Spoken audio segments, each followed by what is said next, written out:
ನಮ್ಮ ರಾಜಧಾನಿ ಬೆಂಗಳೂರು ಕಾಡಸಿಕೆಯನ್ನು ಹೆಗ್ಗಳಿಕೆ ಇದೆ. ಆದರೆ ಆ ಹೆಗ್ಗಳಿಕೆಗೆ ಕಳಂಕ ಅನ್ನೋ ರೀತಿಯ ಬೆಳವಣಿಗೆ ಕೋರಮಂಗಲದ ಮೀಸಲದಲ್ಲಿ ನಡೆಯುತ್ತೆ. ಆ ಬೆಳವಣಿಗೆ ಏನು, ಇದರಿಂದ ಜನರಿಗೆ ಯಾವ ರೀತಿಯ ತೊಂದರೆ ಅನುಭವಿಸುತ್ತಿದ್ದಾರೆ ಅನ್ನೋದನ್ನ ನೋಡೋಣ ಬನ್ನಿ.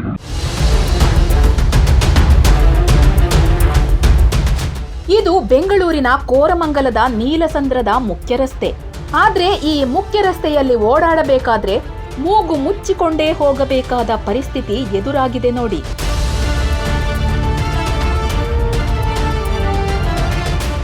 ಇದಕ್ಕೆ ಮುಖ್ಯ ಕಾರಣ ಏನು ಗೊತ್ತಾ?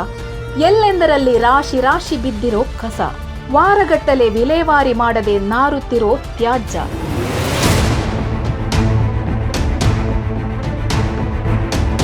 ಈ ತ್ಯಾಜ್ಯ ಇಲ್ಲಿನ ಜನರ ನೆಮ್ಮದಿಯನ್ನೇ ಹಾಳು ಮಾಡಿದೆ.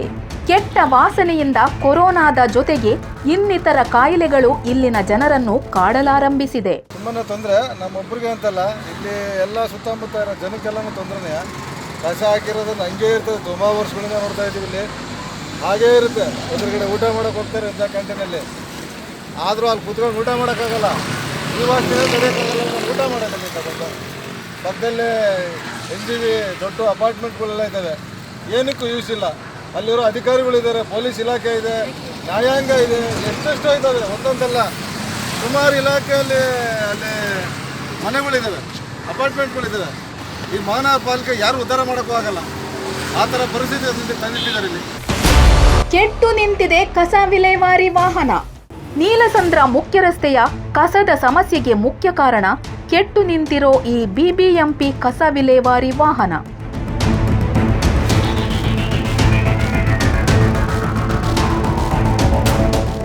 ಜನರ ಕೋಟಿ ಕೋಟಿ ರೂಪಾಯಿ ತೆರಿಗೆ ಹಣದಿಂದ ಈ ಕಸ ವಿಲೇವಾರಿ ವಾಹನ ಖರೀದಿಸಲಾಗಿದೆ.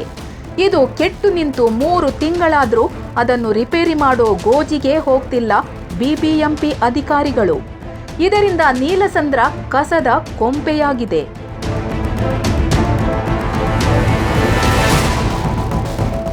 ಎಸ್, ಒಟ್ಟು 3 ಕಸದ ವಾಹನಗಳು ಕೆಟ್ಟು ನಿಂತಲ್ಲೇ ನಿಂತಿವೆ.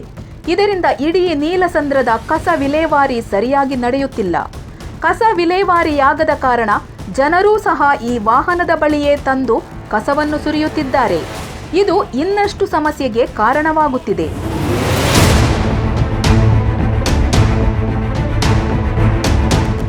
ದುರಂತ ಏನು ಅಂದ್ರೆ, ಈ ಕೆಟ್ಟು ನಿಂತಿರೋ ವಾಹನ ಮತ್ತು ರಾಶಿ ರಾಶಿ ಕಸ, ಸತ್ತ ಪ್ರಾಣಿಗಳ ತ್ಯಾಜ್ಯ BBMP ಕಚೇರಿ ಮುಂದೆಯೇ ಇದೆ. ಈ ಕಸದ ರಾಶಿ ವಾಸನೆ ಜನರಿಗೆ ಅಸಹ್ಯ ಮೂಡಿಸಿದ್ರೂ BBMP ಅಧಿಕಾರಿಗಳಿಗೆ ಮಾತ್ರ ವಾಸನೆ ತಟ್ಟಲೇ ಇಲ್ಲ. ಇದು BBMP ಅಧಿಕಾರಿಗಳ ನಿರ್ಲಕ್ಷ್ಯತನವನ್ನು ಎತ್ತಿ ತೋರಿಸುತ್ತೆ. ಇಂದಿರಾ ಕ್ಯಾಂಟೀನ್ಗೂ ವಾಸನೆ ಕಾಟ. ಈ ಕಸದ ರಾಶಿಯ ವಾಸನೆ ಇಂದಿರಾ ಕ್ಯಾಂಟೀನ್ನಲ್ಲಿ ತಿಂಡಿ ತಿನ್ನುವವರಿಗೂ ಅಸಹ್ಯ ಮೂಡಿಸುತ್ತಿದೆ. ಎಷ್ಟೋ ಮಂದಿ ಇದರ ವಾಸನೆಯಿಂದ ತಿಂಡಿ ತಿನ್ನಲಾಗದೆ ಹೊರಹೋದ ಘಟನೆಯೂ ನಡೆದಿದೆ. ತುಂಬ ನಾಚಿಕೆಗೇಡುವಂಥ ವಿಷಯ. ಮಹಾನಗರ ಪಾಲಿಕೆಗೆ ನಾಚಿಕೆ. ಯಾಕಂದ್ರೆ ಅವ್ರ ಗಾಡಿಗಳಲ್ಲಿ ನಿಂತಿರೋದು ಒಂದು 4 ಗಾಡಿ ಇದೆ. ಒಂದು ಕಡೆ ನೋಡ್ಕೊಳ್ಳಿ, ಆ ಕಡೆಯಿಂದ ಈ ಕಡೆವರೆಗೂ ಎಲ್ಲ ನಗರ ಪಾಲಿಕೆ ಗಾಡಿಗಳೇ ಇರೋದು, ಕಸದ ಗಾಡಿನೇ ಇರೋದು. ಮತ್ತೆ ಬೇರೆ ಯಾವುದು ಹೊಸ ಗಾಡಿಗಳು ತಂದಾಕಿಲ್ಲ. ಅದರಲ್ಲಿ ಕಸ ಎತ್ಕೊಂಡು ಹೋಗೋಕ್ಕೆ ಇವ್ರ ಕೈಲಾಗಲ್ಲ. ಅಂದರೆ ಬೆಂಗಳೂರಿನ ಅಭಿವೃದ್ಧಿಯಲ್ಲಿ ನಾವು ಮಾಡ್ತಾರೆ. ಇವರು ಒಂದ್ಸಲ 2 ಸಲ ಮುಚ್ಚಿದ್ದೀವಿ, ನಮ್ಗೆ ಯಾರು ತಲೆಗೆ ಹಾಕೊಳ್ಳಲ್ಲ.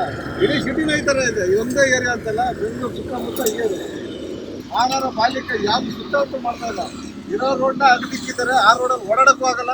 ಆ ಥರ ಕಸ ಹಾಕಿದ್ದಾರೆ. ಸುತ್ತಮುತ್ತ ಜನಕ್ಕೆಲ್ಲ ಓಡಾಡೋ ಜನಗಳಿಗೆ ತುಂಬ ತೊಂದರೆ.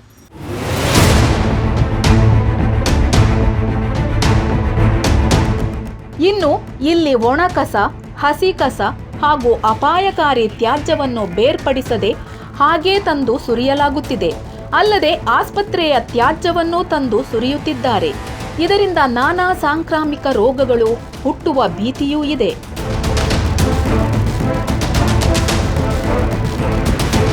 ಅಲ್ಲದೆ ಇಲ್ಲಿ ಬಿದ್ದಿರೋ ರಾಶಿ ರಾಶಿ ಹಸಿ ಕಸವನ್ನು ದನ ಕರುಗಳು ತಿನ್ನುತ್ತಿವೆ. ಅವು ಪ್ಲಾಸ್ಟಿಕ್ ಜೊತೆ ಈ ಕೊಳೆತ ಕಸ ತಿಂದು ನಾನಾ ರೋಗಗಳಿಗೆ ತುತ್ತಾಗುತ್ತಿವೆ.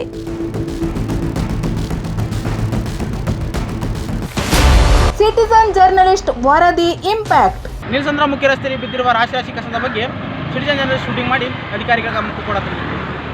ಆದರೆ ಸ್ಥಳೀಯರು ಎಚ್ಚೆತ್ತುಕೊಂಡು ನೀಲಸಂದ್ರ ಮುಖ್ಯ ರಸ್ತೆಯಲ್ಲಿ ಬಿದ್ದಿರುವ ಕಸವನ್ನು ಸ್ವಚ್ಛ ಮಾಡಿದ್ದಾರೆ.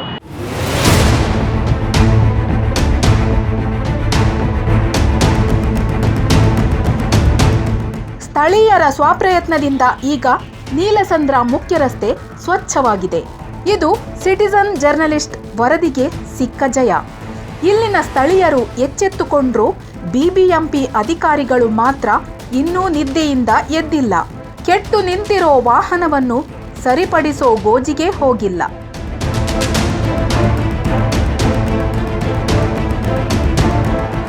ಈ ವಾಹನ ಈ ರೀತಿ ನಿಂತೇ ಇದ್ರೆ ಮತ್ತೆ ಅಕ್ಕಪಕ್ಕದವರು ಕಸವನ್ನು ತಂದು ಸುರಿಯುವ ಸಾಧ್ಯತೆ ಇದೆ. ಮತ್ತೆ ಇಲ್ಲಿ ಕಸದ ರಾಶಿ ಸೃಷ್ಟಿಯಾಗುತ್ತೆ ಅನ್ನೋದು ಸ್ಥಳೀಯರ ನೋವು. ಡೈಲಿ ಮನೆ ಹತ್ರ ಕಸ ಆಗೋದಲ್ಲ, ಉಸ್ಕೂರು ತಗೊಂಡು ಮನೆ ಹಾಕ್ತಾರೆ, ಕ್ಲೀನ್ ಮಾಡಬೇಕು ಕೊಡ್ತಾರೆ, ಅವ್ರು ಇಸ್ಕೊಳ್ತಾರೆ ಅಂತಾರೆ. ಇಲ್ಲ ಅಂದರೆ ಬಿಸಾಕ್ಬಿಟ್ಟು ಹೋಗ್ತಾರೆ. ಇಲ್ಲಿ ಡೈಲಿ 2-3 ಗಾಡಿ ಬರ್ತಾರೆ, ತುಂಬ್ಕೊಂಡು ಹೋಗ್ತಾರೆ. ಅವ್ರು ಇರೋ ಯಾರು ಹಾಕೋದಿಲ್ಲ, ಅವ್ರು ಹೋದ ತಕ್ಷಣ ಎಲ್ಲ ಬಿಸಾಕ್ಬಿಟ್ಟು ಹೋಗ್ತಾರೆ. ಅದು ಗಾಡಿ ನಿಲ್ಲಿಸ್ಬಿಟ್ಟು ಒಂದು 2 ತಿಂಗಳಾಗಬೇಕು ರಿಪೇರ್ ಆಗಿದೆ. ಕೋರಮಂಗಲವನ್ನು ಹೈಫೈ ಪ್ರದೇಶ ಅಂತೀವಿ. ಆದರೆ ಇಂತಹ ಪ್ರದೇಶದಲ್ಲೇ ಇಷ್ಟೊಂದು ಕಸದ ರಾಶಿ ಬಿದ್ದಿರೋದಕ್ಕೆ ಮುಖ್ಯ ಕಾರಣ ಬಿಬಿಎಂಪಿ ಅಧಿಕಾರಿಗಳ ದಿವ್ಯ ನಿರ್ಲಕ್ಷ್ಯ. ಜನರ ಆರೋಗ್ಯದ ಜೊತೆ ಚೆಲ್ಲಾಟ ಆಡೋ ಇಂತಹ ಅಧಿಕಾರಿಗಳ ವಿರುದ್ಧ ಕ್ರಮ ಕೈಗೊಳ್ಳಬೇಕು. ನೀಲಸಂದ್ರ ಜನರು ಇದರ ವಿರುದ್ಧ ಹೋರಾಡಬೇಕಾಗಿದೆ. ಅಲ್ಲದೆ ಜನರಲ್ಲಿ ಸ್ವಚ್ಛತೆಯ ಬಗ್ಗೆ ಜಾಗೃತಿ ಮೂಡಿಸಬೇಕಾಗಿದೆ. ಈಗಲಾದರೂ ಬಿಬಿಎಂಪಿ ಅವರು ಎಚ್ಚೆತ್ತುಕೊಂಡು ಕೆಟ್ಟು ನಿಂತ ವಾಹನವನ್ನು ಸರಿ ಮಾಡಿ ಸ್ವಚ್ಛತೆಯನ್ನು ಕಾಪಾಡಬೇಕು ಎಂಬುದೇ ನನ್ನ ಆಶಯವಾಗಿದೆ. ಕ್ಯಾಮರಾಮನ್ ಸೋಮನಾಥ್ ಜೊತೆ ಸಿದ್ದು, ವಿದ್ಯಾ ಟೈಮ್ಸ್, ಬೆಂಗಳೂರು.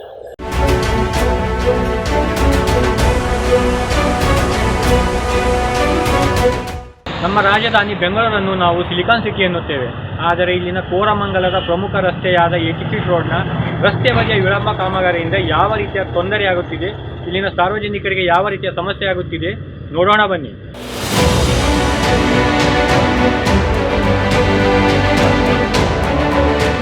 ಇದು ಬೆಂಗಳೂರಿನ ಕೋರಮಂಗಲದ ಚಿತ್ರಣ. ಎಲ್ಲಿಗೆ ಹೋದ್ರೂ ಅರ್ಧಂಬರ್ಧ ನಡೆದಿರೋ ರಸ್ತೆ ಚರಂಡಿ ಕಾಮಗಾರಿಗಳು, ಕಿತ್ತು ಎಸೆದಿರೋ ಫುಟ್ಪಾತ್ಗಳನ್ನೇ ಕಾಣಬಹುದು.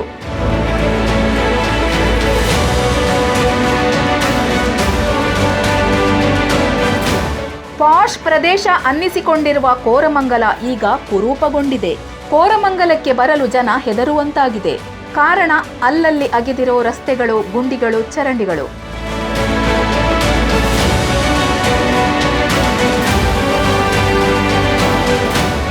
ಇನ್ನು ಕೋರಮಂಗಲದ 80 ಫೀಟ್ ರಸ್ತೆಯ ಸ್ಥಿತಿಯಂತೂ ಗಂಭೀರವಾಗಿದೆ. ಇಲ್ಲಿನ ರಸ್ತೆ ಚರಂಡಿ ಕಾಮಗಾರಿ ಪ್ರಾರಂಭವಾಗಿ ವರ್ಷಗಳೇ ಕಳೆದಿವೆ. ಆದರೂ ಅದು ಮುಗಿಯುವ ಮಾತೇ ಕೇಳಿಬರುತ್ತಿಲ್ಲ. ಈ ರಸ್ತೆಯ ಆಮೆಗತಿಯ ಕಾಮಗಾರಿಯಿಂದ ಜನ ತತ್ತರಿಸಿ ಹೋಗಿದ್ದಾರೆ. ಜನರಿಗೆ ಇಲ್ಲಿ ಓಡಾಡಲು ತೊಂದರೆಯಾಗುತ್ತಿದೆ. ಅಲ್ಲದೆ ಜನರ ನಿತ್ಯ ಕೆಲಸದಲ್ಲೂ ವ್ಯತ್ಯಯ ಉಂಟಾಗುತ್ತಿದೆ ಅನ್ನೋದು ಜನರ ಅಳಲು. ಇದು ಒಂದು ಸುಮಾರು 3 ತಿಂಗಳಿಂದ ನಡೀತಾ ಇದೆ ಸರ್. ನೋಡಿ, ಇಲ್ಲಿಂದ ಅಲ್ಲಿಗೆ ಮಾಡೋಕ್ಕೆ 2 ತಿಂಗಳು ಟೈಮ್ ತೊಗೊಂಡಿದ್ದಾರೆ ರೆಡಿ ಮಾಡೋಕ್ಕೆ. ಇದು ಅದು ಒಂದು ತಿಂಗಳಾಯಿತು, ಇನ್ನು ರೆಡಿ ಮಾಡ್ತಾನೆ ಇದ್ದಾರೆ. ನೋಡಿ, ಇನ್ನೂ ಇದೆಲ್ಲ ಪೆಂಡಿಂಗ್ ಇದೆ. ನೋಡಿ, ಅಲ್ಲಿ ಸೊಳ್ಳೆಗಳು ಕಾಟ, ಫುಲ್ಲು ಮೋರಿಯೆಲ್ಲ ನೀರೆಲ್ಲ ತುಂಬ್ಕೊಂಡು ಹೋಗ್ತಾ ಇದೆ. ತುಂಬ ಪ್ರಾಬ್ಲಮ್ ಆಗ್ತದೆ ಇದರಿಂದ. ನಮಗೆ ಗಾಡಿಗಳು ಪಾರ್ಕಿಂಗ್ ಮಾಡೋಕ್ಕಾಗ್ತಲ್ಲ. ಇಲ್ಲಿ ಸೈಕಲ್ ಗಾಡಿಗಳು ಅಲ್ಲಿ ರೋಡಲ್ಲಿ ಸಹ ಹಾಕೊಂಡು ಹೋಗ್ತಾರೆ. ನಾವು ಗಾಡಿಗಳೆಲ್ಲ ಪಾರ್ಕ್ ಮಾಡೋದು, ಇಲ್ಲಿ ಕೆಲಸ ಮಾಡೋದು. ಜನಗಳು ಓಡಾಡೋಕ್ಕಾಗಲ್ಲ. ನೋಡಿ, ನಾವು ಬ್ಯಾಗಲ್ಲಿ ಎತ್ಕೊಂಡು ತುಂಬ ಕಷ್ಟಪಡ್ಕೊಂಡು ನೋಡಿ, ಈ ಸೈಡಿಂದ ಹಿಂಗೆ ಬಂದಿದ್ದೀವಿ. ಈ ಕಲ್ಲಾಕೋಕ್ಕಿಂತ ಮುಂಚೆ ತುಂಬ ಕಷ್ಟಪಡ್ಕೊಂಡು ನಾವು ಬ್ಯಾಗ್ಗಳು ಹಾಕ್ಕೊಂಡು ಈ ಸೈಡಿಂದ ಹಿಂಗೆ ಬಂದಿದ್ದೀವಿ. ಸ್ವಲ್ಪ ಆದಷ್ಟು ಬೇಗ ಮುಗಿಸಿದ್ರೆ ಆಗುತ್ತೆ. ನಾವು ಬಿಟ್ಟು ಬಿಟ್ಬಿಡ್ತಾರೆ. 3 ತಿಂಗಳಾದರೂ ಹಂಗೆ ಇರುತ್ತೆ.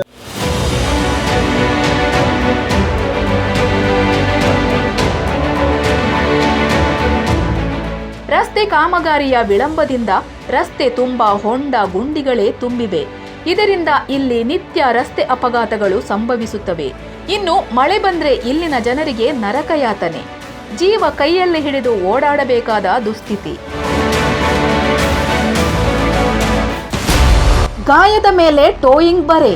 ಈ ಎಲ್ಲಾ ಸಮಸ್ಯೆಗಳ ಮಧ್ಯೆ ಇನ್ನೊಂದು ಪ್ರಮುಖ ಸಮಸ್ಯೆ ಇಲ್ಲಿನ ಜನರನ್ನು ಕಾಡುತ್ತಿದೆ. ಅದುವೇ ಟ್ರಾಫಿಕ್ ಪೊಲೀಸರ ಕಾಟ. ಈ ರಸ್ತೆಗಳಲ್ಲಿ ಚರಂಡಿಯನ್ನೆಲ್ಲ ಅಗೆದು ಹಾಕಲಾಗಿದೆ. ಇದರಿಂದ ವಾಹನಗಳನ್ನು ಪಾರ್ಕಿಂಗ್ ಮಾಡಲು ಜಾಗವೇ ಇಲ್ಲದಂತಾಗಿದೆ. ರಸ್ತೆ ಬದಿಯಲ್ಲಿ ಪಾರ್ಕ್ ಮಾಡಿದ್ರೆ ನೋ ಪಾರ್ಕಿಂಗ್ ರೀಸನ್ ಹೇಳಿ ಬೈಕ್ಗಳನ್ನು ಎತ್ತಿ ಹಾಕಿಕೊಂಡು ಹೋಗುತ್ತಾರೆ. ಅವರಿಗೆ 100 ರೂಪಾಯಿ ದಂಡ ಕಟ್ಟಬೇಕಾದ ಅನಿವಾರ್ಯತೆ ಎದುರಾಗಿದೆ ಅಂತಾರೆ ಸ್ಥಳೀಯರು. ಪ್ರಾಬ್ಲಮ್ ಆಗಿದೆ ಸರ್. ತುಂಬ ವೆಹಿಕಲ್ಗಳನ್ನ ನಮ್ಮ ಹುಡುಗರೆಲ್ಲ ಸುಮಾರು ಜನ ಗಾಡಿಗಳು ಎತ್ಕೊಂಡು ಹೋಗ್ಬಿಡ್ತಾರೆ. ಕೇಳಿದ್ರೆ ಪಾರ್ಕಿಂಗ್ ಇಲ್ಲ, ನಿಮ್ಮದು ಪಾರ್ಕಿಂಗ್ ಯೂಸ್ ಮಾಡ್ಕೊಳ್ಳಿ ಸರ್. ಹಿಂಗೆ ಪ್ರಾಬ್ಲಮ್ ಚರಂಡಿದು ಪ್ರಾಬ್ಲಮ್ ನಡೀತಾ ಇದೆಯಲ್ಲ ಅಂತ ಕೇಳಿದ್ರೆ ಅವ್ರು ಏನು ಹೇಳ್ತಾರೆ, ಅದು ನಮಗೂ ಅದಕ್ಕೆ ಸಂಬಂಧ ಬರಲ್ಲ, ಗಾಡಿಗಳು ಹೊರಗಡೆ ಆಗಿ ಅದು ಯಾರು ಕೇಳಿದ್ರು ಅವರು ನಾವಾಗಿ ಏನೂ ರೆಸ್ಪಾನ್ಸ್ ಮಾಡೋದಿಲ್ಲ. ರೆಸ್ಪಾನ್ಸ್ ಮಾಡಿರೋದಕ್ಕೆ ನಮಗೆ ಗಾಡಿಗಳಿಗೆ ಏನಾಗುತ್ತೆ ಎಲ್ಲೂ ನಿಲ್ಸೋದಕ್ಕೂ ಪ್ರಾಬ್ಲಮ್ ಆಗ್ತಾಯಿದೆ.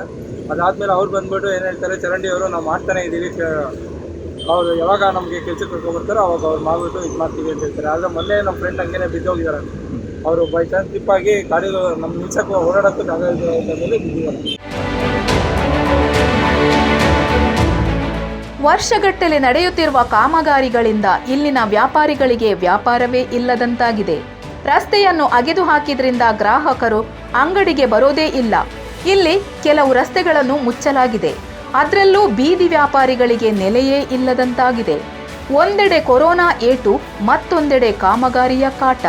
ಇದರಿಂದ ವ್ಯಾಪಾರಿಗಳಿಗೆ ಜೀವನ ನಡೆಸೋದೇ ಕಷ್ಟ ಸಾಧ್ಯವಾಗಿದೆ. ಇಲ್ಲಿ ಒಂದು ತಿಂಗಳಿಂದ ಈ ಕಡೆಯಿಂದ ಮಾಡ್ತಾ ಇದ್ದಾರೆ.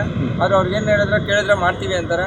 ಅವ್ರು ಯಾವಾಗ ಬಂದು ಹೋಗ್ತಾರೆ ಏನು ಅಂತ ಗೊತ್ತಾಗಲ್ಲ. ಅವ್ರಿಗೆ ಇಷ್ಟ ಬಂದಾಗ ಮಾಡ್ತಾರೆ. ಕಸ್ಟಮರ್ ಬಂದಾಗ ಅವ್ರಿಗೂ ಪ್ರಾಬ್ಲಮ್ ಆಗುತ್ತೆ. ಗಾಡಿಗಳು ಎತ್ಕೊಂಡು ಹೋಗಂಗಿರಲ್ಲ. ಪೊಲೀಸರು ಏನು ಮಾಡ್ತಾರೆ, ಯಾವಾಗ ಎತ್ಕೊಂಡು ಹೋಗ್ತಾರೆ ಅಂತ ಗೊತ್ತಾಗಲ್ಲ. ಹೊರಗಡೆ ಹೋಗಿರ್ತಾರೆ, ಈಚೆ ಬಂದು ನೋಡೋಷ್ಟರಲ್ಲಿ ಗಾಡಿಗಳು ಇರಲ್ಲ. ಕೇಳಿದ್ರೆ ಆಮೇಲೆ ಥ್ರೋ ಮಾಡ್ಕೊಂಡು ಇರ್ತಾರೆ, ರೋಡಲ್ಲಿ ನಿಲ್ಸಿದ್ರಿ ಅಂತ ಹೇಳಿ. ಧೂಳಿನಿಂದ ನಾನಾ ರೋಗ ಬಾಧೆ. ಇವೆಲ್ಲ ಸಮಸ್ಯೆಗಳಿಗಿಂತಲೂ ಇನ್ನೊಂದು ಗಂಭೀರ ಸಮಸ್ಯೆ ಕೋರಮಂಗಲದ ಜನರನ್ನು ಕಾಡ್ತಿದೆ. ಅದುವೇ ಧೂಳಿನ ಸಮಸ್ಯೆ. ವಿಳಂಬ ಕಾಮಗಾರಿಯಿಂದ ಜನ ಇಲ್ಲಿ ಮೂಗು ಮುಚ್ಚಿಕೊಂಡೇ ಓಡಾಡಬೇಕಾಗಿದೆ. ಧೂಳಿನಿಂದ ಹಿರಿಯ ನಾಗರಿಕರು ಮತ್ತು ಮಕ್ಕಳಿಗೆ ಅಸ್ತಮಾ, ಕೆಮ್ಮು ಮುಂತಾದ ಶ್ವಾಸಕೋಶದ ಸಮಸ್ಯೆ ಕಾಡುತ್ತಿದೆ.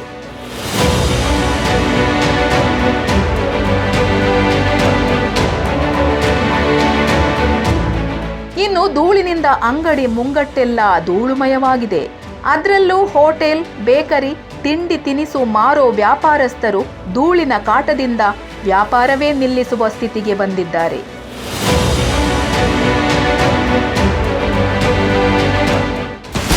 ಅತಿಕ್ರಮಕ್ಕೆ ಅಧಿಕಾರಿಗಳ ಬ್ರೇಕ್. ವಿಜಯ ಟೈಮ್ಸ್ ಇಂಪ್ಯಾಕ್ಟ್. ಕೋರಮಂಗಲದ ವಿಳಂಬ ಕಾಮಗಾರಿಯ ಕುರಿತು ವರದಿ ಮಾಡುತ್ತಿದ್ದಾಗ ವ್ಯಾಪಾರಿಯೊಬ್ಬರು ಫುಟ್ಪಾತ್ ಅತಿಕ್ರಮಿಸಿರುವ ದೃಶ್ಯ ಕಂಡುಬಂತು. ಈ ಬಗ್ಗೆ ವಿನ್ ಸ್ಟೇಷನರಿ ಶಾಪ್ ಮಾಲೀಕರನ್ನು ವಿಚಾರಿಸಿದಾಗ ಅವರು ಅಹಂಕಾರದ ಮಾತುಗಳನ್ನಾಡಿದ್ರು. ಅಲ್ಲದೆ ಬಿಬಿಎಂಪಿಯೇ ತಮಗೆ ಅವಕಾಶ ಕೊಟ್ಟಿದ್ದು ಅಂತ ಸುಳ್ಳು ಹೇಳಿದ್ರು. ಈ ಬಗ್ಗೆ ಸಾರ್ವಜನಿಕರು ಸಾಕಷ್ಟು ದೂರು ನೀಡಿದ್ರು. ಇವರ ವಿರುದ್ಧ ಯಾವ ಕ್ರಮವನ್ನು ಕೈಗೊಂಡಿರಲಿಲ್ಲ. ಯಾವಾಗ ವಿಜಯ ಟೈಮ್ಸ್ ಸಿಟಿಜನ್ ಜರ್ನಲಿಸ್ಟ್ ಈ ಬಗ್ಗೆ ದೂರು ಕೊಟ್ಟರೋ ಆವಾಗ ಎಚ್ಚೆತ್ತುಕೊಂಡ ಬಿಬಿಎಂಪಿ ಅಧಿಕಾರಿಗಳು ಸಾರ್ವಜನಿಕರಿಗೆ ಅಡ್ಡಿ ಉಂಟು ಮಾಡುತ್ತಿದ್ದ ಬ್ಯಾರಿಕೇಡನ್ನು ತೆರವುಗೊಳಿಸಿದ್ರು. ಇದು ಸಿಟಿಜನ್ ಜರ್ನಲಿಸ್ಟ್ ಹೋರಾಟಕ್ಕೆ ಸಿಕ್ಕ ಜಯ.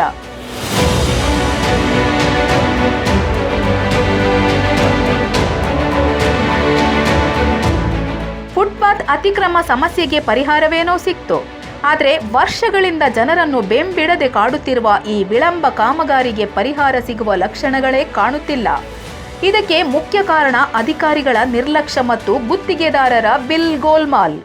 ಈಗಲಾದರೂ ಈ ಕೋರಮಂಗಲದ ಮುಖ್ಯ ರಸ್ತೆಯ ವಿಳಂಬ ಕಾಮಗಾರಿಯ ಬಗ್ಗೆ ಇದಕ್ಕೆ ಸಂಬಂಧಪಟ್ಟ ಅಧಿಕಾರಿಗಳು ಇತ್ತ ಕಡೆ ಗಮನ ಹರಿಸಿ ಈ ಕಾಮಗಾರಿಯನ್ನು ಪೂರ್ಣಗೊಳಿಸಬೇಕು.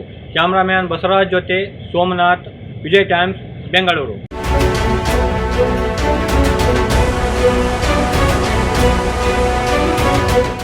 ಬೆಂಗಳೂರು ಒಂದು ಐಟಿ ಸಿಟಿ ಅಂತ ಅಂತೀವಿ. ಆದ್ರೆ ಕೋರಮಂಗಲ ಅಂಬೇಡ್ಕರ್ ನಗರ್ ಮುಖ್ಯ ರಸ್ತೆಯಲ್ಲಿ ಚರಂಡಿಯ ಪರಿಸ್ಥಿತಿ ನೋಡೋಣ ಬನ್ನಿ.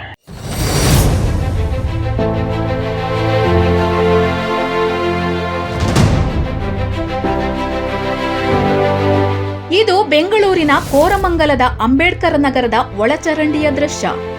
ಈ ದೃಶ್ಯ ನೋಡುತ್ತಿದ್ರೆ ಇದು ಚರಂಡಿಯೋ ಕಸದ ರಾಶಿಯೋ ಅನ್ನೋ ಅನುಮಾನ ಮೂಡುತ್ತೆ.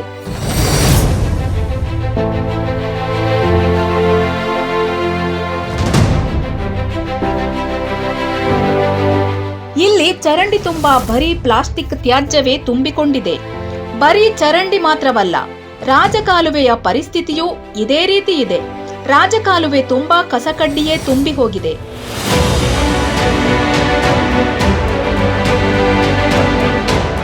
ಈ ರೀತಿ ಕಸಕಡ್ಡಿ ತುಂಬಿರುವುದರಿಂದ ಈ ರಾಜಕಾಲುವೆಯಲ್ಲಿ ಕೊಳಚೆ ನೀರು ಸರಾಗವಾಗಿ ಹರಿಯುತ್ತಲೇ ಇಲ್ಲ.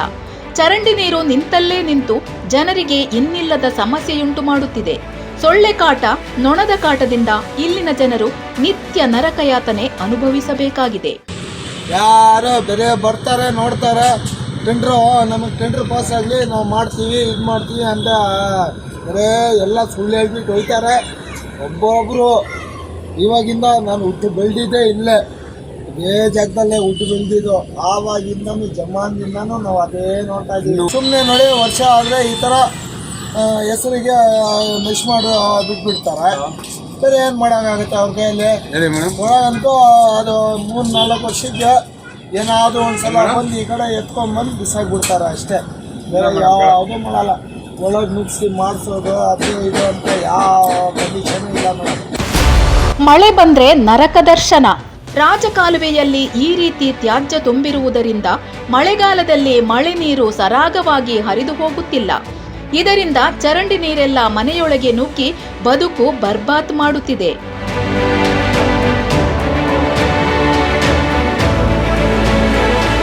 ರಾಜಕಾಲುವೆ ಸ್ಥಿತಿ ಈ ರೀತಿಯಾದ್ರೆ ಇನ್ನು ಚರಂಡಿಗಳಂತೂ ನಿರ್ವಹಣೆಯೇ ಇಲ್ಲದೆ ಕೊಚ್ಚೆ ಕೊಂಪೆಗಳಾಗಿವೆ. ಇಲ್ಲಿ ಅರ್ಧಂಬರ್ಧ ಕಾಮಗಾರಿ ಮಾಡಿದ್ದರಿಂದ ಚರಂಡಿ ನೀರು ಮುಂದಕ್ಕೆ ಹರಿಯದೆ ನಿಂತಲ್ಲೇ ನಿಂತಿದೆ.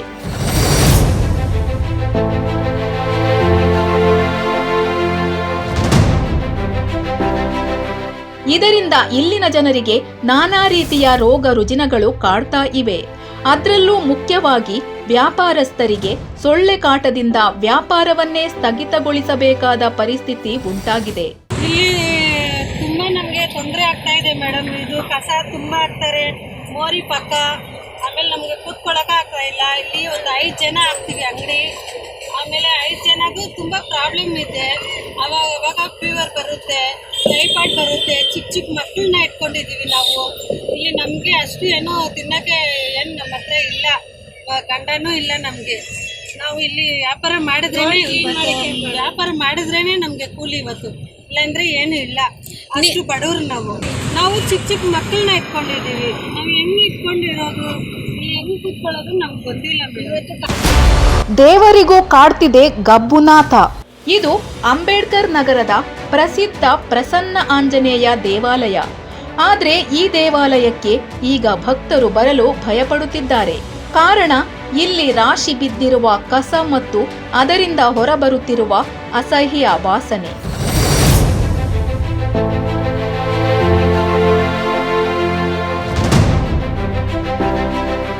ದುರಂತ ಅಂದ್ರೆ ಅಂಬೇಡ್ಕರ್ ನಗರದ ಯಾವ ಚರಂಡಿಯೂ ಸುಸ್ಥಿತಿಯಲ್ಲಿ ಇಲ್ಲ.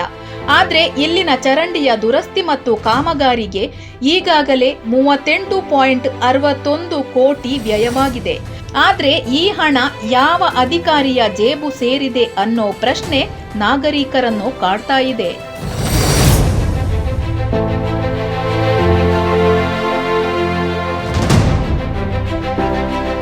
ಇಲ್ಲಿನ ಚರಂಡಿ ವ್ಯವಸ್ಥೆ ಬಗ್ಗೆ ಈಗಾಗಲೇ ಸಾಕಷ್ಟು ಬಾರಿ ಬಿಬಿಎಂಪಿ ಅಧಿಕಾರಿಗಳಿಗೆ ದೂರು ನೀಡಲಾಗಿದೆ. ಆದ್ರೆ ಯಾರೊಬ್ಬರೂ ಇದಕ್ಕೆ ಸ್ಪಂದಿಸುತ್ತಿಲ್ಲ ಅನ್ನೋದು ಸ್ಥಳೀಯರ ದೂರು.